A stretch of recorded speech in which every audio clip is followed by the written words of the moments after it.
My name's Bruce Nissen. I'm with the Pinellas DSA chapter, and I'm really happy to welcome you all to this special May Day event. I think it's going to be pretty incredible, and I'm really grateful to Erik Loomis for coming to speak to us today.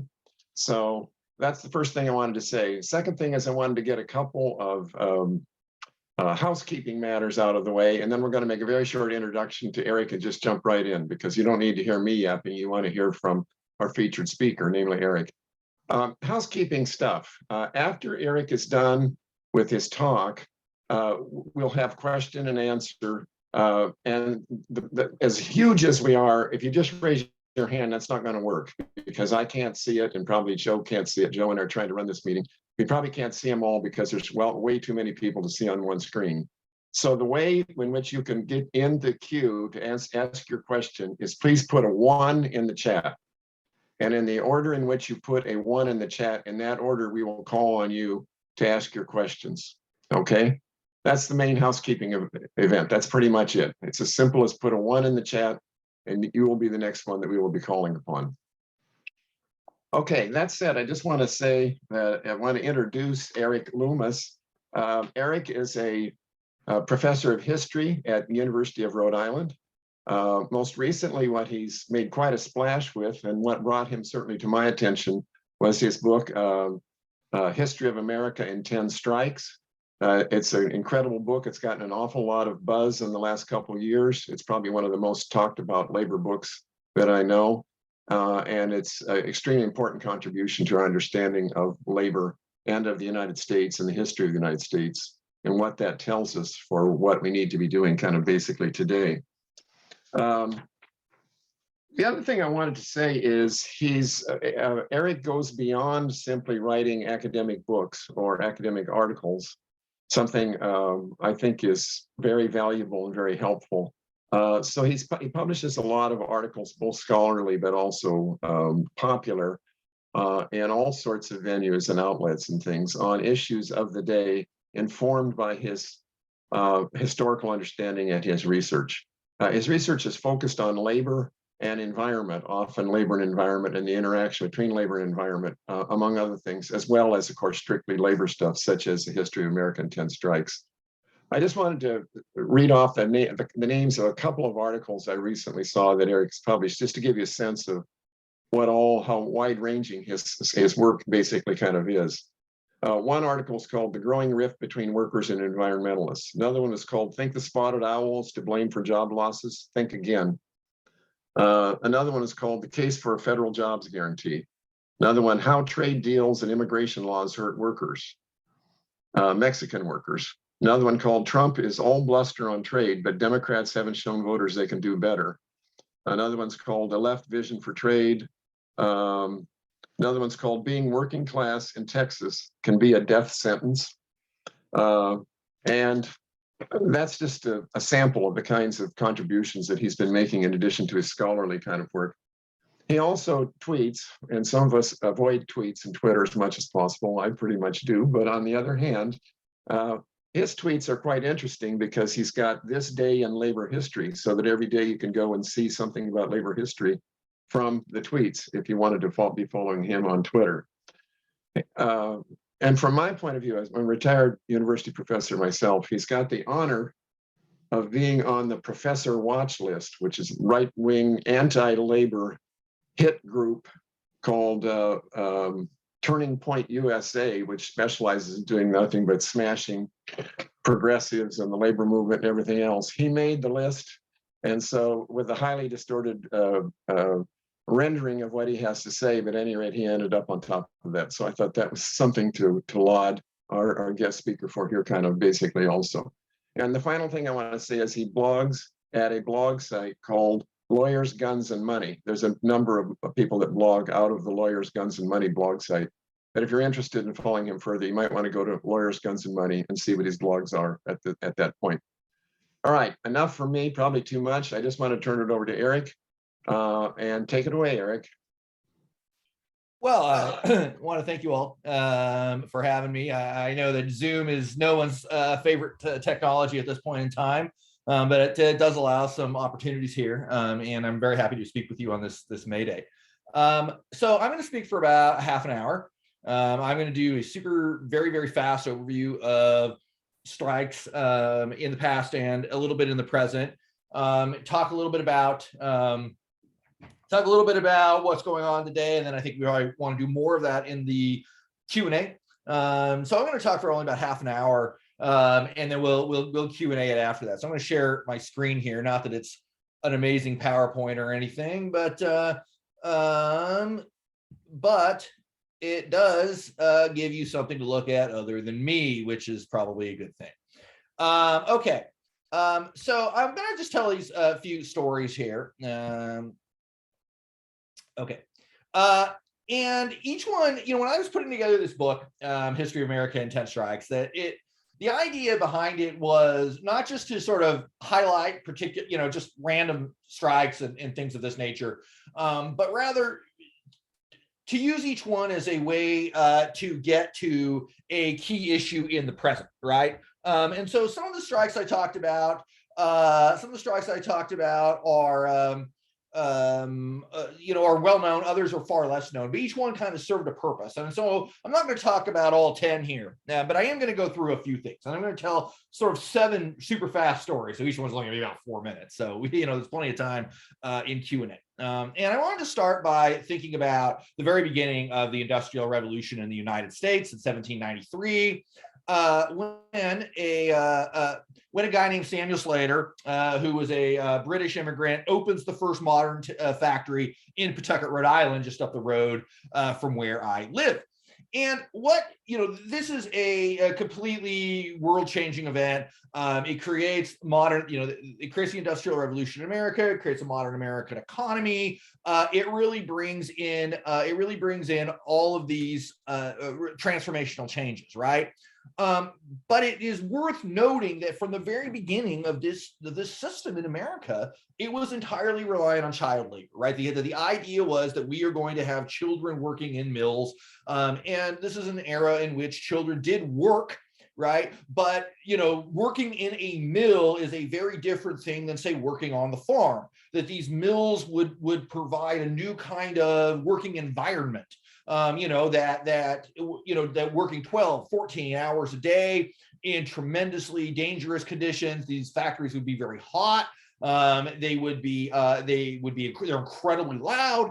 That it created a scenario by which, from the very beginnings of the Industrial Revolution, that exploitative labor is at the center of it, right? Exploiting the most vulnerable workers. Moreover, a lot of these workers tend to be women, particularly young women in their teen years, who came from farms in New Hampshire and Massachusetts and these other areas. This rapidly expands throughout New England. And what Americans were worried about, a lot of Americans, when this started, was they looked at what was going on in England, where you had you already had an industrial revolution, but the conditions in these places were terrible. Cities like Manchester and Birmingham became known for their just horrible living and working conditions. And you had a scenario in which, that could lead to political radicalism. And these early American leaders were very nervous about things like radicalism, right? That the radicalism that they had in the American Revolution was very much limited to sort of white male landowners, and they really wanted to ensure that you did not have a further sort of democracy or more people engaging in a system. And so the way to stop that, they thought, was to provide these sort of like idealized mill villages where they'd have these young women come down from these farms, they would work in these places, and then they would be under supervision, they would get educations, and in Lowell, Massachusetts, which is one of the most famous of the experimental villages outside of north of Boston, they bring in like Ralph Waldo Emerson and Henry Wadsworth Longfellow, all these guys that are super famous essayists and intellectuals, and then these young women are encouraged to write their own newspapers and poetry and all this other stuff. But the conditions were still terrible, right? I mean, this was the thing: is the inherent nature of work in these factories was dangerous, loud, and long, and awful. And so these are the women who begin, in many ways, the trajectory of the strike in American labor history. There are earlier strikes or quasi strikes in the 1820s and things, but they are, very limited. In the 1830s,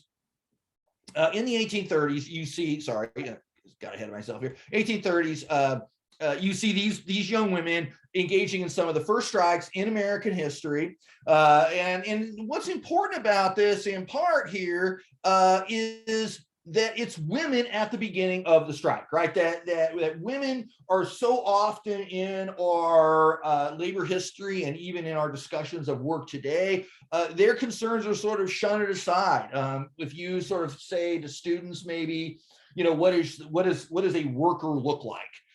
Just randomly, and it tends to be a guy in a factory, right? Well, that has not really necessarily been the case in the entirety of American history. Women have always been working both paid jobs and unpaid work at home. And we have to center women in our labor history if we are going to actually understand the entire trajectory of work in this country. So I explicitly decided to start to start this book by talking about women, because I think that you have to. But what happens with these workers is that they are, they lose their strikes eventually. More competition comes in. You start seeing widespread immigration, particularly from Ireland, comes over. You have neighborhoods such as Five Points in New York City that become the sort of nightmare of that kind of elite that really was scared about a working class. And very slowly over time, you begin to see a rise of political radicalism in America, right? Okay. And child labor remains central to this textile industry. 100 years later, this is a picture from the teens in the Carolinas with this young girl, but also today. It takes place in Bangladesh and Sri Lanka, not in the United States, but the industry hasn't really changed at all, except for where it's located, right? And we talk about globalization later, right? Now, the second part of our story here is related to the first, which is the American South in 1865. Slavery is the reason slavery existed was to create a cheap to free labor force. That's the point of slavery. We often kind of actually don't talk about this enough. Even when we do talk about slavery, we often kind of don't talk enough about the actual reason slavery existed, which was labor, right? All the way from New York down to Argentina. This is the point of colonization. It's to get people of color to labor for free for Europeans, whether that's indigenous, where that can work, or it's African. And so you see here this tobacco labor, for instance, 1800, here you already see on this, basically an advertisement, the expectation of the white master and the African worker. Right? This is going to get even more transformative with the development of the cotton gin in the 1790s. The cotton gin sort of revives slavery in the United States after it had kind of become increasingly financial, not as profitable as it once was. Cotton, it turns out, is going to have an unlimited demand.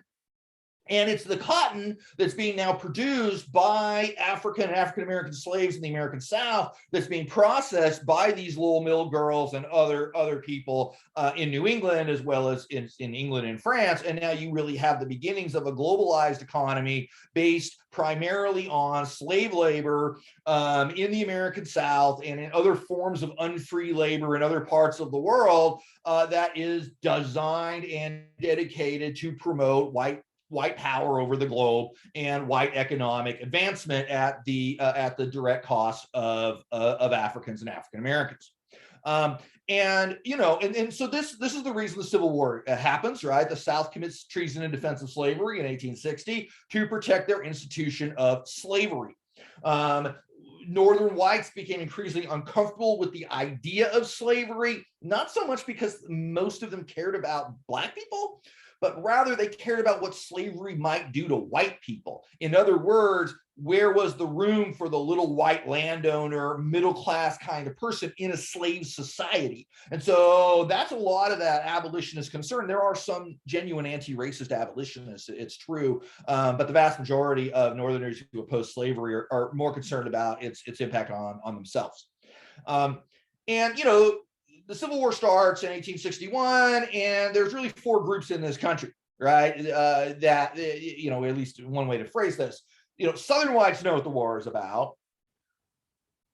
Northern African Americans know what the war is about. The slaves certainly know what the war is about. It's just Northern whites who are unsure. And what ends up happening is that the slaves themselves simply flee. They flee Southern lines, right? They flee the plantations. They go to the North, and the North is forced to sort of reckon with this, right? What do we do with all of these people? And finally, the North realizes that if nothing else, you're taking away the South's labor force, right? And this is tremendously effective. Now, we're looking back, we know that slaves took advantage of British forces in both the American Revolution and the War of 1812 to go and flee by the thousands for their freedom. And it will happen by the tens and then hundreds of thousands in the American South. And this is a transformative effect on the war. It lays the groundwork for the Emancipation Proclamation, the ending of slavery, and moreover, by taking the labor force away, it means that the South can't grow its cotton, it can't grow its food. There is a lot that the South can no longer do, and basically the slaves free themselves, right? And this, as was articulated in 1935 by the great Black scholar W.E.B. Du Bois, is the slave general strike. Right, that it's unplanned, it's unorganized, but one by one, thousands of people walking away to their freedom and taking control of their own work is, in total, a general strike. And I think he's correct about this. And in the post-Civil War period, with the rise of sharecropping and such, the real question is, what are you going to do with Black labor? For most Northerners who, even if they oppose slavery, were certainly not supporting of Black rights, they basically thought that the position of Black people should be working on plantations under white control, just with a tiny amount of money involved. And so, despite a very articulated and fought for Black economic agenda in the Reconstruction period, for the most part, you're going to see through the use of sharecropping and other means, the once again repression of Black labor in America to ensure white control over it. And it turns out that you can grow cotton with a lot of profit without using slavery. And for another century, this is basically going to be the ways in which the South operates. And so, I think it's also critical here and this is why I chose the slave general strike for the second chapter of the book. It's also critical to understand that slavery is the reason that the United States was founded, and that most of colonization was founded. The labor force that develops out of this is we can't understand contemporary labor issues without understanding race at the center of it, because race was the reason that this was, that this system was created to begin with. And so when we're thinking about today, we have to center race in our analysis, and the question of Black labor to some extent, when we're thinking about the 5 to 15, we're thinking about a lot of the low-wage workers today, the working class in the United States, and despite what, the New York Times or Washington Post says in their terrible stories where they go interview some dude in a Pennsylvania diner, it's the most diverse part of the country, but the most diverse part of the American population is the American working class. But in our media, this gets very much reduced just to white people. The KKK exists in the 1860s. The point of the KKK is largely to ensure that those Black economic rights are not seen through, and it exists to keep African Americans on the land working under white control. Okay. Now, story 3, Pullman, Illinois, 1894. The Gilded Age is a period a lot like today, where you have massive wealth and massive poverty. Americans really want to believe that the system of capitalism is going to work. Hint, it does not. The system of monopoly develops. Johnny Rockefeller becomes the wealthiest man in American history, including to the present, if we index for inflation, by controlling 90% of the American oil supply. Meanwhile, poverty is the lived condition for millions and millions of Americans, especially the waves of immigrants coming over, as well as people of color, both North, South, and West. I always like this picture because they're playing next to this dead horse, and it's such a commonality. The kids are just they're more interested in the camera than they are the horse they're playing next to. And this is just as a symbol of how terrible conditions really were. Well, workers naturally are going to start to strike, right? Workers, now you're beginning to see after the Civil War, the massive growth of the economy, the growth of contemporary modern capitalism begins. And you have these new monopolies and workers increasingly desperate and angry, and they're unorganized mostly. It takes time to figure this out, right? So they're not, in some ways, they're a little bit like today, where there's all of this anger, but we're still trying to figure out sort of what to do with it. And DSA has played an important role in helping figure it out. But for a lot of people, it's sort of, how do you make this sort of change? So 1877 comes, there's a railroad strike that begins in West Virginia, and then it just explodes around the country. By the vast majority of people who are involved do not work for the railroad, but they hate the railroad because it's the ultimate monopoly and it's destroying the economy. It's killing them in the cities. It's noisy and polluting and all this other stuff. And so you have this massive uprising in America. And the critical moment happens here when President Rutherford B. Hayes, a very forgettable president, decides to call out the military to crush this strike. And what this leads to is a decades-long corporate state alliance against workers. And what we're going to see is that when you have an unbroken corporate state alliance against the working class, no matter what workers do, it's really hard to win a strike, right? You have to neutralize the state in some way. This is one of the great challenges then, and it's one of the great challenges now. And so the military just crushes this strike. And it's going to do so over and over again. So that 1894, you have this initial attempt. By this 17-year period, the working class has gotten more organized. You're beginning to see the rise of socialism that has come into, particularly coming in with German immigrants and Jewish immigrants as well from Russia. And it's beginning to seep into the working class. And so you have the beginnings of an attempt to create a big railroad union called the American Railway Union. And its head is a man named Eugene Debs.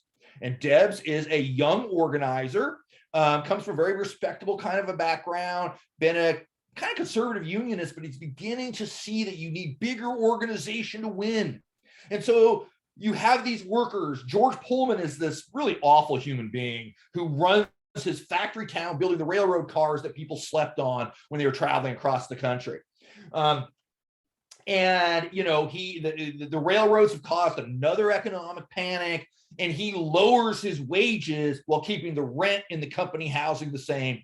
The workers go on strike, and in solidarity, Eugene Debs has his workers, this American Railway Union, shut down the railroads. When you shut down the railroads in 1894, you're shutting down the nation's economic and political system. It's how people got around, it's how goods got around. And so this is a massive blow against the American economy. Once again, the state, led by this guy, Richard Olney, who's the attorney general for Grover Cleveland, in an era so corrupt that he was the attorney general and yet was also a railroad lawyer and was still like practicing for the railroads. So it's totally corrupt. Olney convinces Cleveland, his friends are the ones being struck. He convinces Cleveland to once again send in the military. They again crush the strike. Debs is sent to prison on totally spurious charges, and in prison, he reads Karl Marx. He becomes converted to socialism, and he becomes the most famous and important socialist in American history. All right. Fast forward now another 40 years or so. Flint, Michigan, 1937. The Great Depression is a terrible time. 25% unemployment at its peak. Probably another 25% of workers are underemployed, working less than 40 hours a week. The nation's overwhelmed. President Herbert Hoover is a disaster. Franklin Delano Roosevelt gets elected in 1932 saying, his agenda is kind of vague, but he's like, I'm not Herbert Hoover. I'm actually going to try to help you, which the government had never done for workers before. So I always love showing this. This is the 1928 presidential election. And you see that this was a Republican nation, right? There's only the Deep South and then Mass and Rhode Island to vote for the Democrat Al Smith. This is the map 4 years later. Oh, wait. Dang it. Now that's the same. Now that's my bad. That's the same map, but it just looks differently. The point is, it's basically like 43 states go to FDR. And what is important about this is that what FDR does and what workers begin to do is to break that corporate state alliance by moving the state more toward neutrality, right? Or relative neutrality. FDR realizes that workers are angry and they're marching in the streets. 1934 is a year of 4 gigantic strikes around America. And he begins to act to be like, we're going to have to do something about this, or a revolution really is going to pop up. They passed the National Labor Relations Act in 1935 that forces companies to negotiate in good faith with unions, and has a federal agency, the National Labor Relations Board, that will mediate this. Unprecedented in American history. At the same time, workers begin to organize and organize and organize and organize, and they're growing bigger and bigger and bigger, but like, workers are pretty scared, right? So the United Auto Workers is this tiny little union that forms. There's a new idea in American labor. It's called the CIO, the Congress of Industrial Organizations. And the idea here is, let's organize all of the auto workers into one big auto workers union. Same with steel workers, same with rubber workers, electric workers, industrial unionism. We all have something in common no matter what our job is in the factory. So let's fight together. Instead of the old American Federation of Labor model, had like 20 different unions in the same workplace, and they would fight against each other more than they would the boss. So the UAW in 1937 is still a really small organization. The auto companies were thugs. Henry Ford was the worst. I mean, he actually employed a guy named Harry Bennett, an ex-boxer who literally killed strikers. Like, he would shoot them. So he is a bad dude. GM is pretty bad too. And so, people are scared to join. So you get the beginning of 1937. And a few workers decide, you know what, we got to do a radical action in order to get this moving. This is the Flint sit-down strike. And this is a moment where they sat down on the job inside the factory to see what would happen. What would GM do? Now, GM's furious. GM wanted to send the military into the factory. Like, they were fine with destroying the factory. But what got in the way? Workers in Michigan, not only FDR, but workers in Michigan had elected a guy named Frank Murphy to be governor. And he was elected on the principle, he said he would never act against unions. He would not bust strikes. So GM goes to the governor of Michigan expecting the way it used to be, like, call the National Guard, like, let's get rid of these people. And Murphy refuses. And when Murphy refuses, there's not much they can do. And GM is forced to sign a historic agreement with the United Auto Workers that brings all GM workers, or almost all GM workers, into a union. This is going to be expanded very quickly to Chrysler and Packard and finally Ford some years later. The sit-down strike begins to spread across the country. The Supreme Court actually rules it illegal in 1939, which is a big reason why you don't see it anymore. We can talk about the role of the court later. But the point here is that what allows this to work, yes, it's the radical action, but it's also the fact that the workers had elected people, especially the governor of Michigan, but also in the presidency, who was not going to use state power to bust the strike. And that, it was critical here, right? Because the strike could have been busted. GM, again, was fine with destroying their own factory. So that's a critical moment. We have to keep this stuff in mind. We're thinking about issues today. FDR builds on this, signs the Fair Labor Standards Act in 38, creates the minimum wage, the 8-hour day, overtime pay, and you have the creation of the modern state where unions are going to be at least tolerated. Not much, maybe much more than tolerated, but tolerated within the American government. Walter Reuther, the head of the UAW, becomes the most powerful labor leader in the country, and really tries to use his power to get workers controlling all part, or at least having a say in all parts of American society, from production during World War II to environmental issues after the war. Okay, and this all builds this middle class, right? The working class, all of a sudden, through these good contracts they're going to get now, they're going to have money to go on vacation, right? They're going to have money to send the kid to college, to buy a little vacation home on the lake that's like a little, really maybe so much more than a fishing shack, but it's a heck of a lot more than they had before. Where they're going to get pensions, they're going to get health care, They're going to get the things that make America work. If it has ever really worked, this is as good as it's gotten, right? And it's these union contracts that allow that to happen. Okay. Story 5, Memphis, 1968. Martin Luther King at the March on Washington. Despite the fact that every Martin Luther King Day, Republicans remember 3 words that 3 lines of one speech Martin Luther King gave in 1963 about a dream, and therefore he agrees with, voter repression or whatever the Republican issue of the day is. The Civil Rights Movement had a strong economic agenda. The actual name of the March on Washington is the March on Washington for Jobs and Freedom. The United Auto Workers basically pays for the March on Washington in 63. Ruther is one of the only white speakers. And Bayard Rustin, who was a longtime civil rights and labor activist, was the organizer of it. It had built off of A. Philip Randolph, 1941 attempt at a March on Washington, which forced FDR to desegregate the defense industry, which brought really good jobs to the Black community in industrial America for the first time. And so this is a historic event, and the March on Washington has an economic demand. They want a $2 an hour minimum wage. In today's money, that's about $16 an hour.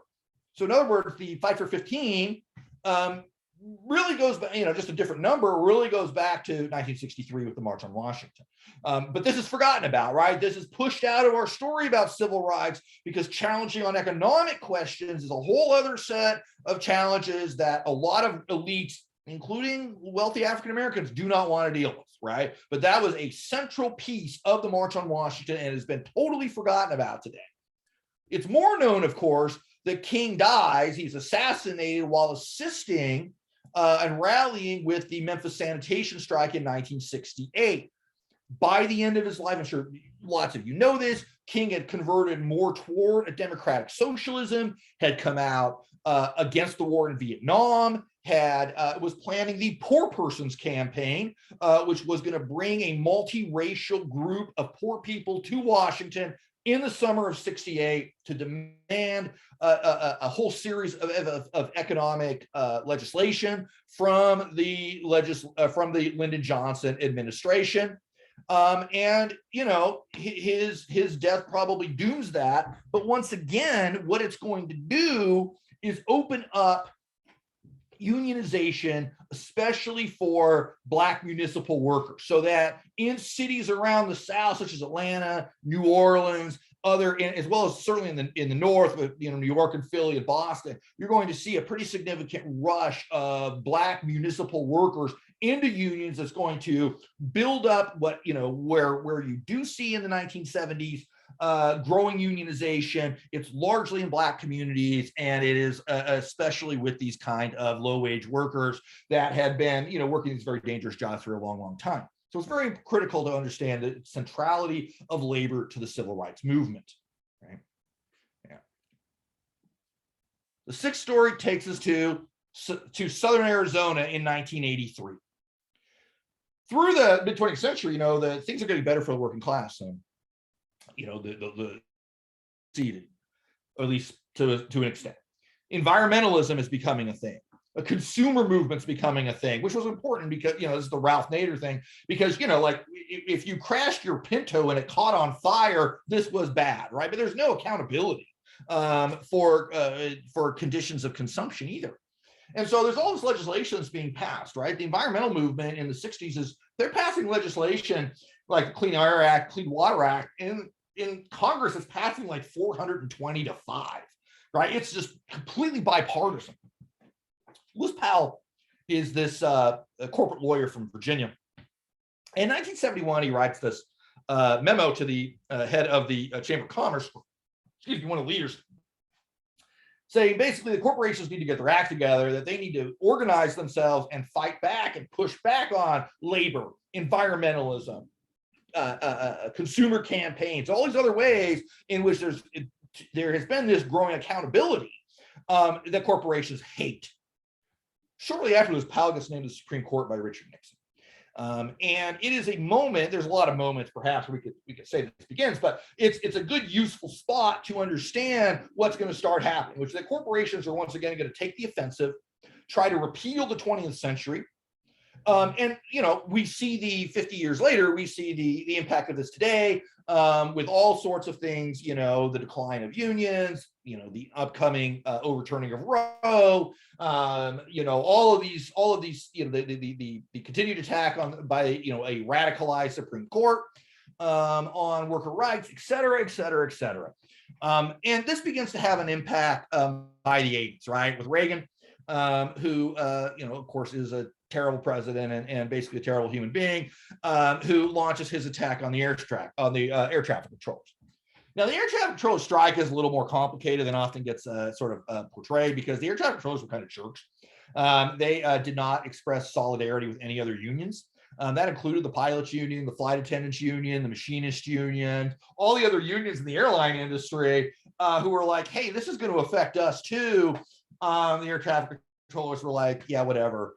And so they really angered the labor movement as well. And there's a lot of complexity with air traffic controllers who notoriously had endorsed Reagan, because there's a lot of, frankly, racism and social conservatism in the professional air traffic controllers union. So they were fine with Reagan, and they thought Reagan would be their friend. And well, it didn't turn out that way. They go on strike. Reagan fires them all. And Reagan is the response of this is that Reagan gets an enormous burst of approval. And part of what's happening here is that Americans have begun to turn their back on the working class, but also in the 70s, as you have economic crises in America, public sector unions were winning big gains and private sector unions were losing. They're getting crushed. And so, the air traffic controllers are like, what are their demands? Like, one of their demands is free flights to Europe. And that was not really going to appeal to your average, worker that was like, this is so disconnected. So the point is not to say what Reagan did was okay, because of course it wasn't, but to say that, that unions can make mistakes too, that sometimes will have pretty significant impacts going forward. And what Reagan does when he busts the strike and doesn't have any political price to pay is he opens it up for corporations to do the same thing. And that's why they go to Arizona. In 1983, Phelps Dodge, which is a tremendously evil corporation, they forced their workers on strike after 40 years of having unions, mostly the steel workers, but there's some other unions there too. And they forced the workers to go on strike by offering them a ridiculous contract, trying to completely shut them down and just get rid of them all. The state of Arizona actually creates a brand new private investigation agency to spy on the union. And you see the revival of the state corporate alliance. And although the workers really try to hold on and do really brave work, they are crushed. I mean, again, the state corporate alliance is so strong. And this leads to, through the whole 80s and into the 90s and into the 2000s, just the continued crushing of unions in this country, as once again, the state and corporations are on the same page trying to stop unions. Of course, the jobs disappear. And, when the unions are gone and the jobs disappear and nobody, neither Democrats nor Republicans, have any answer for workers, it opens the door for alternative answers, which includes racism, misogyny, anti-immigrant sentiment, and the kind of stuff that Donald Trump was able to tap into, which we could talk more about if we want to. Finally, really today, the West Virginia teachers strike in 2018 really begins a new era of strikes in America, I think. And I think it's really interesting to compare the West Virginia strike to the air traffic controller strike, because what's going on in West Virginia and what's been going on in so many of the strikes over the last few years have been so amazing is the revival of what we would call social movement unionism.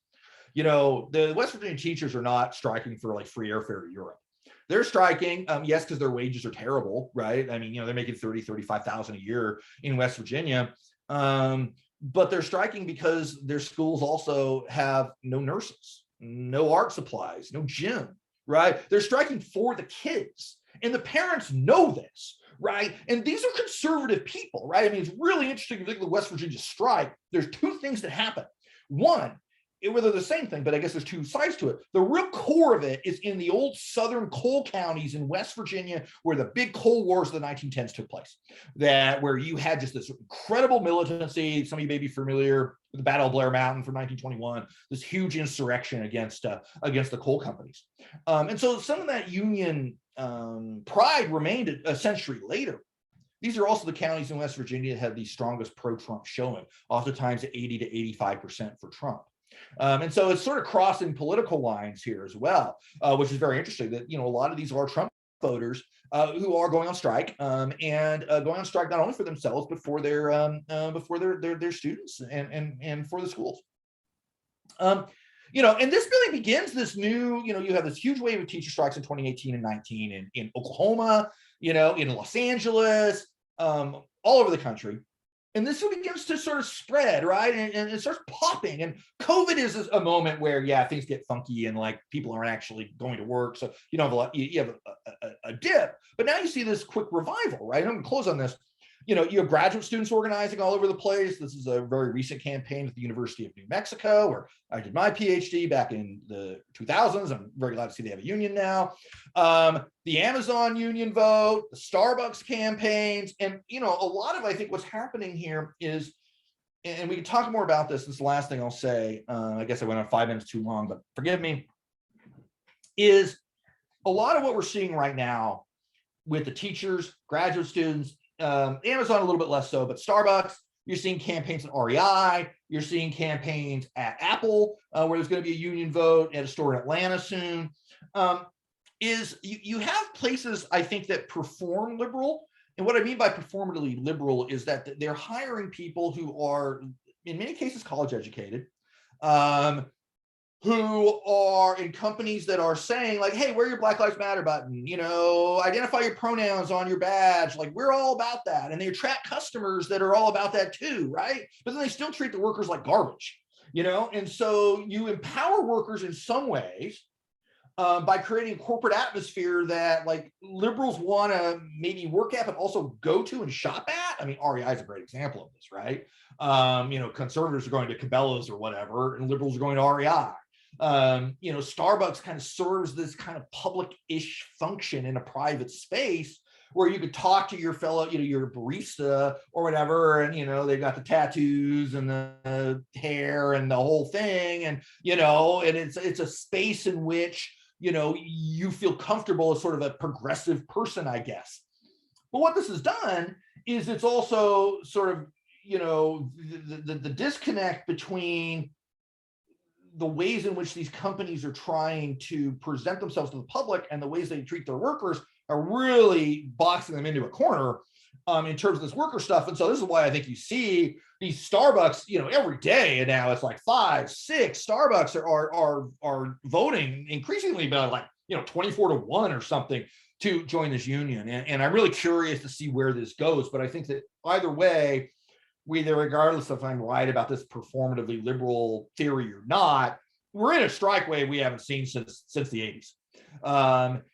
Like the Gilded Age, people are angry. They don't necessarily know what to do about it, but they're figuring it out that by striking, organizing at the job, striking, and it's not striking not just for wages, but for COVID safety was a big thing in the Starbucks campaign, by striking for their students, by striking for healthcare, for everybody. There's this new sort of social activism coming out of unions and coming out of organizing that in some ways, is kind of throwback to the 1930s, and the success of the 1930s, it brought in a new era. And I don't know what this is going to come to. I mean, the Supreme Court is the Supreme Court, and it's horrible. You're in Florida, for God's sake. You're dealing with Ron DeSantis. I mean, how bad that is. He could be the next president. So we can't have rose-colored glasses here. But there's some really positive stuff happening.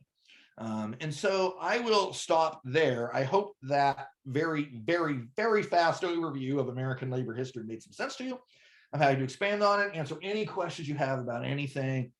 Once again, thank you all very much.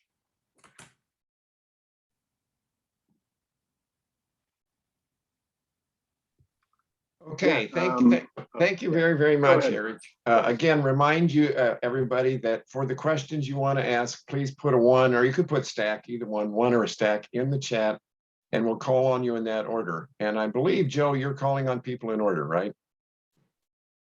Or do you want me to? That's correct. Yeah, so we got Cameron first up and Stack. Hi, yes, Eric, my question is about building solidarity between public sector and private sector unions. You mentioned with like the PATCO strike, there was like a little bit of unpopularity because of the different conditions for private sector unions and public sector unions. Have those conditions been amended, I guess, and brought closer together, or is it still a situation where there's animosity or jealousy of public sector unions compared to from workers in the private sector unions? And Yeah, if so, how can that be corrected? Yeah, that's a great question. I mean, I think a lot of this has been alleviated, and not necessarily in a great way, right? I mean, in the sense that in the the 70s, again, I mean, public sector workers are making these amazing gains in the 70s. I mean, really much needed. It really starts with the postal worker strike in 1970, which is a totally illegal strike. These government workers are not allowed to strike, not U.S. government workers. But if the postal service goes on strike, like, what are you going to do about it? And this has been kind of the story, right? Is that a strike's only illegal if you lose, or you get it busted. And like the Nixon administration, I didn't know what to do because these guys needed people needed their mail. And this is back in 1970 when people actually got mail that wasn't just circulars. And so like this was what people were relying on. And they win, right? And the Nixon administration totally caves. And good, right? These public sector workers really needed a better break. They were often very low paid. But this is an era as well as 70s, is this era of union democracy and new demands, and we could talk about this stuff, right? So what's happening is that for that whole decade, they are winning like real gains by using the strike tool. And it's great for them. It really is. But the problem is that private sector unions, again, we have the recession in 1973, and the rest of the 70s is pretty much a mess economically. And the Carter administration is pretty terrible with workers. We can talk about that later, but if we want, and so there's not a lot of support for private sector workers by certainly the Nixon administration or Ford or Carter. They're more concerned about inflation. And factories are closing left and right now because of globalization. They're moving them to Mexico and then eventually to Asia. And so, you are a steel worker in Youngstown, Ohio, and all these jobs are just gone, and your entire economy is just gone. And, you could see where somebody might become resentful of government workers that are making a lot of money. And this enters into this moment too, right? Where there's this really strong, this is part of what Reagan gets elected, this really strong general anti-government rhetoric that is actually very racial. It's basically because the government started doing things for Black people after 1964, and white people got upset about this. And so, this white backlash going on, it's real complicated. You take it forward. Yeah, there's still some of this anti-government rhetoric out there, I mean, sure. But the sad thing is that all of these decades of attacks have undermined the public sector as much as it has the private sector, right? So, if you look at West Virginia today, I mean, these are, again, public sector workers, and, they're going on strike making $30,000 a year. No one's going to take those jobs because the jobs suck. Like, who's going to move to West Virginia to make $30,000 a year teaching in a dilapidated school full of mold? Like nobody. So, I think that the difference now between now and then is, 40 years of workers really taking it, taking body blow after body blow, whether they're public or private sector. And so there really isn't this like disconnect now between what public sector and private sector workers are winning or losing. They're kind of, I think, more or less at the same level, which is not great for either side. But I think that what you don't see now is a sort of atmosphere of, I can't believe that these workers are getting this massive raise or something when I have nothing. Instead, nobody's getting anything. So it's not a great situation, but I think it is a situation in which there's a much reduced tension to where there was, say, in 1981. That's an excellent question. Okay, yeah, thank you, Cameron. Next up on stack, we have Kevin Schiller. Apologies if I pronounced that wrong. Thank you. I was just wondering what was the reaction of the European merchants that were receiving, obviously the cotton in the 1800s, as far as what did they play a role as far as trying to fight against, the abolition of slavery, because I imagine they got better prices through it, right? Yeah, so I was just curious of what their role was. Yeah, certainly that exists. The whole strategy of the Confederacy from a foreign policy perspective is to get the British to recognize them as independent, because the British would need the cotton. And the British merchants were like, they didn't care. I mean, Britain had abolished slavery in 1838 in the colonies, but they had no problem with slavery. And there's a lot of investment. I mean, this is kind of old myth that the South was anti-capitalist, but that's not true at all. Like, it's completely bogus. The South was totally capitalist. They had a racialized, violent capitalism, and they're investing in the northern factories. They're investing in Europe. European merchants are investing in plantations. So it's all connected. What happens, though, it doesn't work for the Confederates, thank God, for a couple of reasons. The main one is that there was actually a huge glut of cotton in 1861. And so it was like a year before there was really any shortage of cotton in Britain. And so that bought some time. And then when the Emancipation Proclamation happened and the North finally got serious about ending slavery, as limited as even that was, because of course the 13th Amendment allows for basically slavery in prison, it made it impossible for these British leaders to recognize the Confederacy because abolition was popular with the British public. But the key here is that what happens during these years is that the British also began to be like, cotton grows in lots of places. So we're going to start growing in our colonies in Egypt and India. And we don't exactly have to have slavery. There's lots of other super coercive ways that we can organize labor that is basically going to create unfreedom and create cheap cotton production where we're still going to benefit. And so the sort of, the moral outrage of slavery as it existed in the Americas, you can get rid of that, but still have, systems through tribute and things like that, and empowering sort of local elites in places like India, to force them to grow cotton, or force local people to grow cotton for an export market without actually having slavery. And so it turns out there's lots of ways that you can create coercive labor. So the merchants are initially pretty nervous about this, but then they realize they can live without slavery.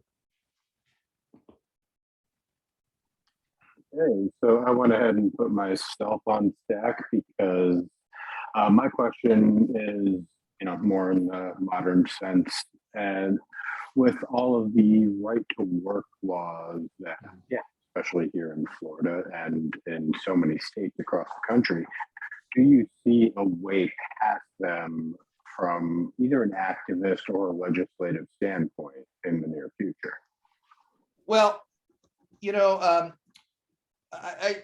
a couple of things here. I mean, we certainly should not underestimate the power of this. I mean, there's little reason to believe that the government is going to engage in a lot of overtly pro-labor actions going forward at the state level. I think it is notable that most of the Democratic Party in Congress is supportive of the PRO Act, which would actually change a lot of the worst parts of the restrictions that around right to work and around union, around the kind of anti-union campaigns that companies are able to engage in. And certainly President Biden actually supports it in a way that previous Democratic presidents have not really supported labor reform. But of course, it still runs up against the filibuster, still runs up against, and then Manchin and Sinema, and it still runs up against Republicans at the state level and all of this stuff. And so it's hard. I think that we are once again in an era much like the late 19th century. And I think we have to understand this, that, it's entirely possible that we can organize and succeed, and the government will get in the way, and it will use the power the government has to stop that organizing from succeeding, right? Certainly that is the goal of an Amazon, of a Starbucks, of these other companies that are engaging in this. And I think it's very unlikely, for instance, that Amazon, no matter what happens, will sign a meaningful union contract for 2025, because they're going to hope that Trump or DeSantis becomes president again, and there'll be a new National Labor Relations Board, and they'll find in favor of the company time and time again. And so, it's a bad deal, but I think that you just have to, part of what we have to do is to act like workers in the 19th century, in a sense, right? That you have to understand that the state is probably not going to be your friend. And so you have to come up with other ways of organizing and activism to build worker power outside of just the union election and then the contract, which is so hard to get these days. And then, the kind of traditional unionism that's existed in this country since the 30s, because the government may not really allow that to happen in very meaningful ways. And so I think that it's going to be about, more direct action strikes. It's going to be about more political education, and other newer, whether newer or older, I guess, forms of direct action that is going to challenge capital in different ways. And I think the goal has to be, again, to overturn right to work laws, to create a new system of labor governance that makes it possible for the union movement to rebuild. Because again, the evidence, in my view, and I really tried to lay this out in the book, is so overwhelming around this issue of the corporate government alliance. But if that isn't going to happen in the next 10 years, you don't just sit and give up, right? You try new things, new ways of organizing, new ways of unionism. And so it's going to require being pretty creative. The goals still should be there about overturning right to work. That's just going to mean, though, it's going to mean electing better people than are being elected now in states from Wisconsin, to Florida. So I don't have a great answer to that, because there's not a great answer, but I think creativity is going to be the core. Well, thank you for that. And we have Bruce next up on Slack, and then David. You may have already answered it. I think you kind of just did, but if you want to add anything, my question is going to be, I took it from the end of your talk that you were at least optimistic, because you talked about the teachers in West Virginia and about the Starbucks workers and the Amazon workers and the et cetera, et cetera. And I just wondered, what exactly makes you at least semi-optimistic, and the balance of likelihood of we're going to move forward or we're going to move backward, where you see things going. I know that nobody's got an easy answer. You may have already said all that you have to say on that, but I think we're likely to go forward and backward. I mean, I think that it's look, the Republican Party and the Supreme Court, again, they want to return America to the 19th century. And, the kind of things where, like you had that senator a couple weeks ago basically saying that, that is a law like Loving v. Virginia, or a case like Loving v. Virginia that legalized interracial marriage nationally was wrongly decided. This is crazy stuff. And I think that things like the National Labor Relations Act, OSHA, the EPA, other parts of administrative state may well be overturned. And that's terrible, terrible things. At the same time, though, workers are probably angrier and taking more actions to fight for their rights now than they have since the 70s.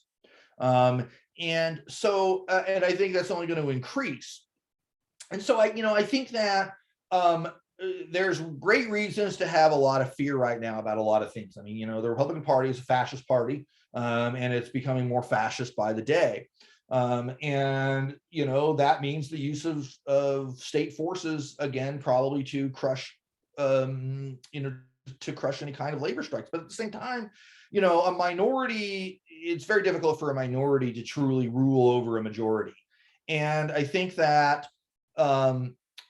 without the use of really massive violence. And I think that you're seeing, the problem that Republicans face, and Democrats to some extent too, but Republicans face is that they are actively want policies that people don't like, and I think that that doesn't necessarily mean just because people don't like them, they're going to float into the Democratic Party or something like that. I mean, the evidence for that is not very strong, but it does mean that you will see, like you saw in West Virginia or in Oklahoma, where you have very conservative voters who are also teachers who are taking action to engage in strikes that push their own agendas forward. And in the case of Oklahoma, it's to be more interesting that when Oklahoma teachers went on strike in 2018, the legislature passed a bill, even though it's of course completely dominated by Republicans. They gave them a big raise. Every Republican who voted against that raise, except for one, was primaried out of their office that in the next elections. And those are Republican voters, right? Because it's a primary.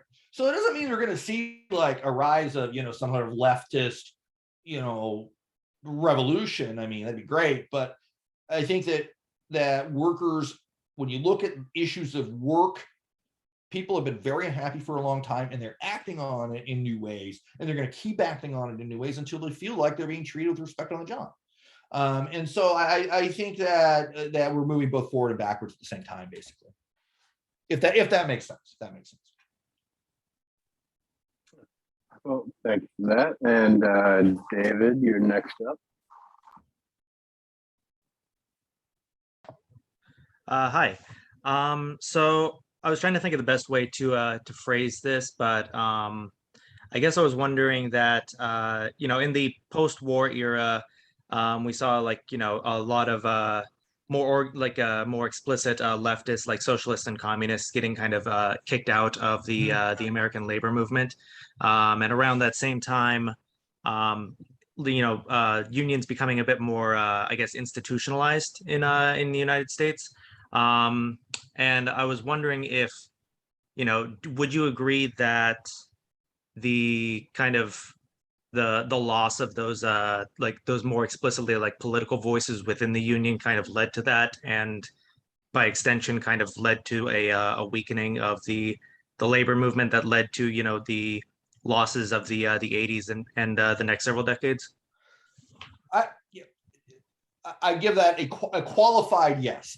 That's a common question, and I think that there's certainly something to it,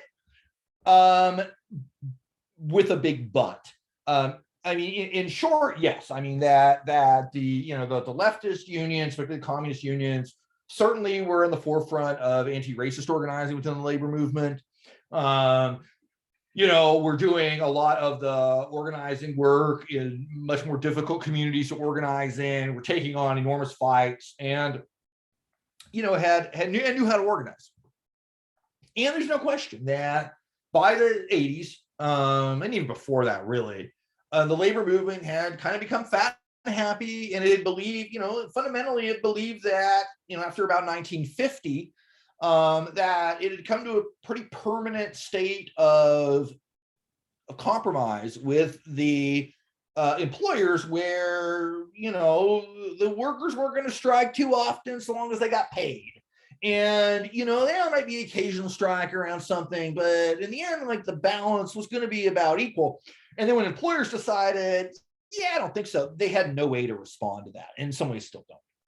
And so it's not surprising that where you're seeing growth in the American labor movement in the last 40 years, a lot of it's been in unions like SEIU that were really small before, before the 70s, and it harassed me, and have grown significantly in the decades since, because they're organizing new workers and had not really reached that point of that kind of a compromise. Whereas, a lot of the both building trades and the old industrial unions, it really struggled to respond. Where this gets a little trickier, though, and this is where I think a deeper study of the topic is necessary, is that you can argue that from a practical perspective, the labor movement didn't really have much of a choice, except to evict the leftist unions, which might sound weird for a labor historian to say, except that I've seen the debates at the time. And the debates were really like, there was such a reaction after World War II to the 1946 strike wave, which wasn't even that radical, really. It was mostly AFLU, so it wasn't that radical. But there was such a reaction against that strike wave and the war and just the bitterness and anger that unions even existed in this country by both Southern Dixiecrats and Northern Republicans, that they were ready to actually just eliminate the labor movement entirely. And so there was, legislation. I mean, Taft-Hartley Act from 1947, which, is really the blow that kicks the communists out of the labor movement, creates right to work, does all kinds of other things. The earlier drafts of that were much stronger, that would have done far even greater damage to the labor movement. And that, in this Cold War hysteria, a lot of politicians were ready to basically destroy the entire CIO if they did not get rid of the communists. And so it's a situation in which it's just a horrible situation for organized labor, because they're fighting for their sheer survival. And there was the communists who ended up getting sacrificed. And it's a disaster, but also honestly, from a strategic perspective, I don't really know what else they were supposed to do. And so it's just a really crappy situation. And it leads to the scenario in which you're right in the way you discuss this, right? You're not wrong in any of it. I just don't know what other the options were once you really get into what was actually happening on the ground at the time in Congress. And it's worth remembering the Taft-Hartley in 47 is actually vetoed by Truman, and Congress overrides the veto, which is really hard to do. But the level of support that unions have in this country is so small. And I know it's a long answer, but I think this is also one more critical point here, which is that the unions do not organize the South, and they don't organize the Midwest. Well, the industrial states, yes, but not the Great Plains states, not really the Mountain West. Each of those states has 2 senators. And so the vast majority of senators in this country owe nothing to the labor movement. And so half of CIO members in 1950 are in 5 states, and they're the big industrial states. And yeah, states like Rhode Island have some too, and there's some support there. But Jimmy Carter rises to power in Georgia with no real input from unions. Bill Clinton rises to power in Arkansas with no support with no unions being irrelevant there. And so even in the Democratic Party, they're just, because unions struggle to organize in large parts of the country, they don't build any political power there. And so there's no downside for politicians to be the most anti-union they can be. It's just a sucky situation. So yeah, that's a long and complex answer to what is actually a really difficult issue. I mean, I'd argue that all of these issues have long and complex answers, but next up, I have a question from Chris, and yeah, Cameron, I did see your message. I have a question from Chris. He doesn't have a microphone, so I'm just going to be reading this verbatim. How big of a loss for labor was Bernie's defeat in 2020, and how do we, if we can, overcome it? I feel like Bernie was the fuel to the fire for a lot of social movements, and the moment we don't have an unabashedly pro-labor figurehead like Bernie in office on a national level, which IMO has negatively impacted organizations like DSA and others. Well, DSA is perhaps a different question, but I think that you shouldn't underestimate Biden on labor. I mean, and I think that there's a few things here that are important. One is that, so Joe Biden is probably, and I know this sounds weird to say, probably the most personally pro-labor president in the entire history of the United States. And that includes FDR. Like, FDR doesn't actually care that much about unions. And so, when the Amazon vote happens in Alabama, the first one, Biden's statement that he openly supports the right of any worker to join a union and is directly speaking to Amazon workers is literally unprecedented in American history. FDR never did that. In fact, in 1937, when the Memorial Day massacre happens, when the steel workers are trying to organize the industry, and the companies outside of Chicago just open fire on them and kill like 10, FDR's response is, quote, a curse on both their houses. So he's basically saying, well, both sides are to blame here in this situation that killed like 10 workers. So it's a low bar. American presidents have not been pro-union.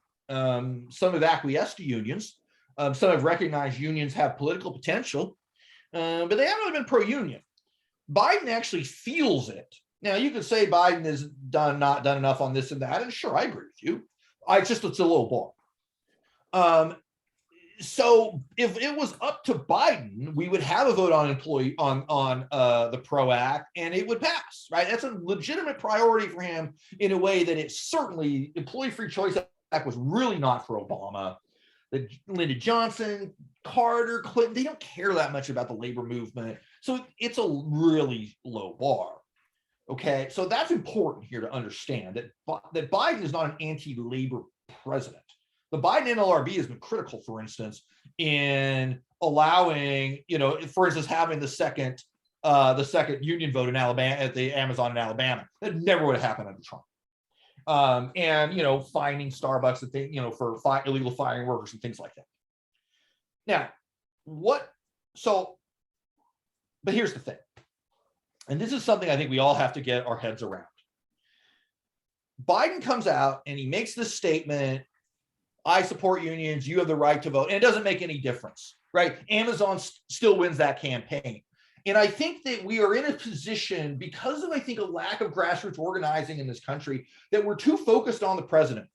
We're too focused with this kind of belief that if the president could just come out and give a speech and do a few things that's pro-labor, that it'll change the world. Well, what if it doesn't? What if it actually doesn't matter what the president does, right? And I think it's been such a big part since the Obama campaign in 2008.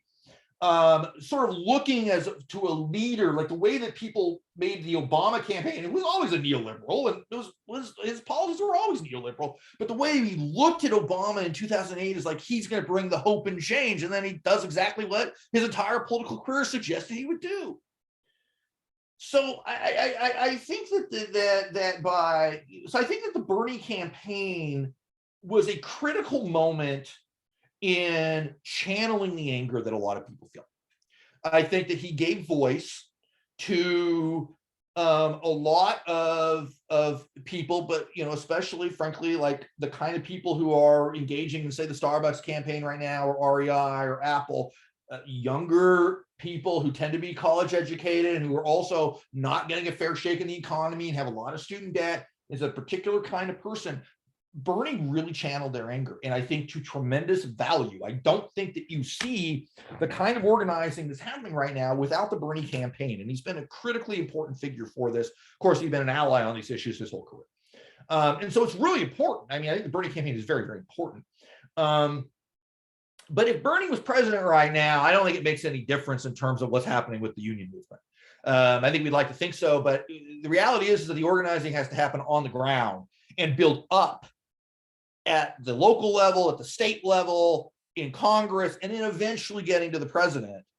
And I think we're trying to shortcut a lot of this by just electing the right person as president, and a kind of personality politics that has followed out of that, where we begin to take individual figures, who many of whom were great, like AOC, let's say, and turn them into like national heroes in a way that I don't think is very helpful, because they're just one person in a giant machine. Even the president is one person in a giant machine. And so I would say it's kind of like it's more complex than that. But I mean, Bernie has been a critically important figure, and I think will always be remembered as being tremendously important on all of this stuff. But I also think that we're looking too much at presidential politics for change, because things seem so desperate right now.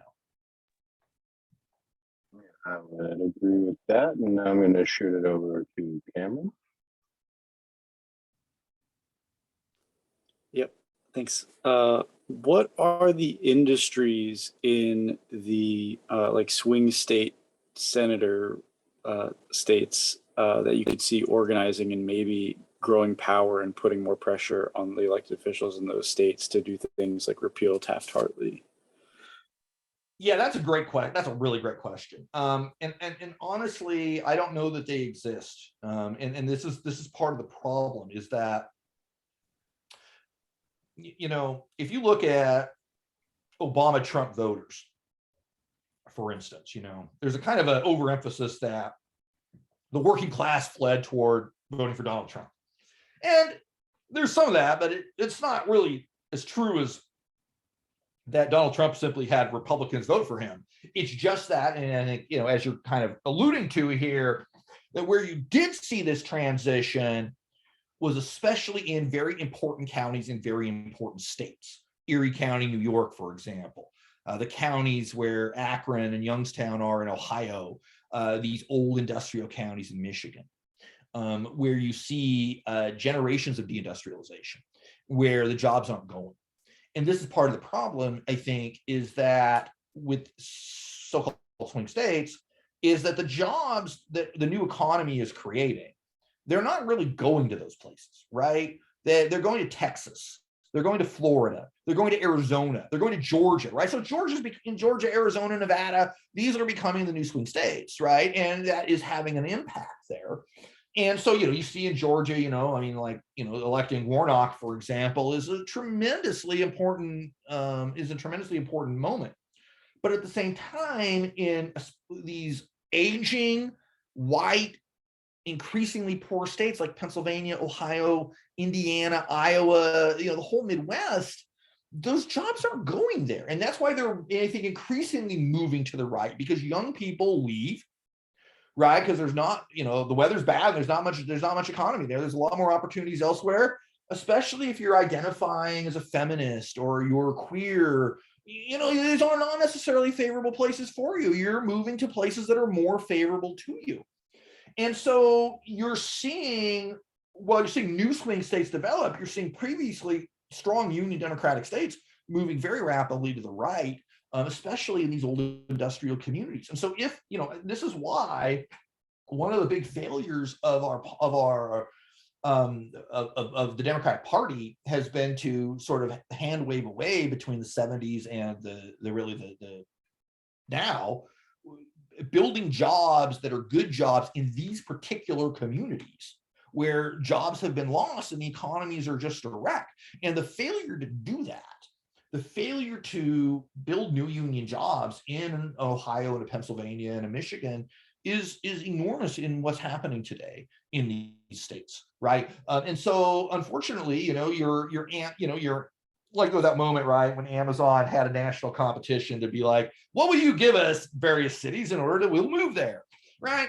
And so these states are just like desperate. And of course, Amazon just, you know, pretends like it might move to Detroit, where maybe it could have even made a positive difference if it had. Instead, just moves to New York and DC, right? Like they were going to do anyway. They're not moving to these places because the schools aren't that good anymore. The weather's bad. The engineers don't want to move to these states. And so you actually have a pretty big problem here. So yeah, there's a lot of organizing that needs to happen in a lot of these states that a lot of people don't necessarily want to live in anymore. Yeah, so it's a tough question without a good answer. There's no good answer to it. Okay, next up we have David on deck. Hey, kind of following up on that, and also sort of calling back to something that you had in answer to my earlier question. You mentioned before that, you know, a lot of the country elected officials aren't necessarily too beholden to labor because, you know, historically a lot of industrial and a lot of like industrial labor and jobs that have more, you know, union density were kind of concentrated in specific states or specific regions. But now that a lot of working people are more in like service jobs, which is where we're starting to see a lot of, you know, more like labor organizing now with like Amazon and with the Starbucks things like that. Those are a lot more diffuse than industrial manufacturing was back in the day. So do you think that there's like reason for optimism there? Yeah, I mean, I do. I mean, I think that, you know, I do. I mean, you know, a lot of what's happened, right, is that we've, the old industrial jobs disappeared and they've been replaced by these new companies that are just like the monopolies of today. So Amazon and Apple and Starbucks are the GM and Ford and US Steel of the present. And yeah, that diffusion is important. I mean, like take Amazon, for instance, right? I mean, there's very particular things about an Amazon that really opens it up to the possibility of widespread unionization, because a big reason that the unions decline in the 70s is that a lot of these companies are moving to Mexico. But you can't move an Amazon warehouse, because the whole point of Amazon is to move things from place to place tremendously quickly, which means that you need these warehouses in any number of different areas, by which really mean all areas. And so you can't really close them, right? Like this thing about, what happened in Staten Island is like, Amazon can't close a warehouse and expect to do for people to want to shop on Amazon, because to close a warehouse would mean that they're not going to get their stuff on time. So yeah, it opens up a whole lot of possibilities. The same with Starbucks, right? You can't move a Starbucks. You could close one or two, sure, but the thing about, and if it was only one Starbucks that had unionized or they voted for the union, then you could shut that one down and fire everybody and move on. But when you have dozens and probably producing hundreds, like Starbucks is walked itself into a corner. So yeah, I think that part of the reason for optimism is that, the jobs that could have moved out of this country have moved out of this country. There's automation, that's an issue, and it's going to continue to be an issue. But the jobs, that the economy as it exists today is actually quite ripe for unionization, if you can convince workers that unionization is a good idea. If you can counter the tremendously sophisticated anti-union propaganda of these companies, then yeah, you can win. And I think that the more, the thing that's promising right now is that the more people you see strike and the more you hear about victories, the more confident you feel. Right. So if 50 Starbucks have already unionized, it's a lot easier to be number 51 than it is to be number 1 or 2. And so, yeah, I think there's a lot of, that's a big part of the reason why, and I am not who people usually bring in for like the romantic optimistic take, like that's not who I am, but nonetheless, I am actually quite optimistic about a lot of this stuff for exactly the kind of reasons that you're discussing. All right, I think that's probably a perfect thing to end it on, because to the extent we can get optimism out of Erik, and I think we got as much as we could get with that answer, I think it's a good one to end on that. And I think that also we definitely didn't want to go more than an hour and a half, and we're coming right up on an hour and a half. So at this point, I think we do want to close it down. I really want to thank Erik so much for spending this hour and a half with us on May Day. I hope everybody got something useful out of it. I certainly did. I particularly like the kind of nuanced answers that we get out of a historian, rather than somebody that's just got cut and dry, easy, simple answers. It really, when you're steeped in history the way Erik is, you get a much more, I don't know what else to say other than the word nuanced understanding of what's possible and what's not. And hopefully that's helpful to all of us as we try to build a better future, a stronger labor movement, more power for workers, and a much more powerful and a larger labor movement. So I want to thank you all for coming out. And I want to thank Erik one more time for coming and being with us. Well, thank you again. And if there's anything I can do for any of you, I'm easy enough to find on Twitter or on email or whatever. So, whatever help I can provide, I'm happy to do so. So thank you all for letting me speak to you. Great. Well, thank you for coming, everybody. And yeah, gonna go ahead and end the meeting now, but you all have a great Sunday rest of your Sunday. And I will talk to y'all soon. Bye.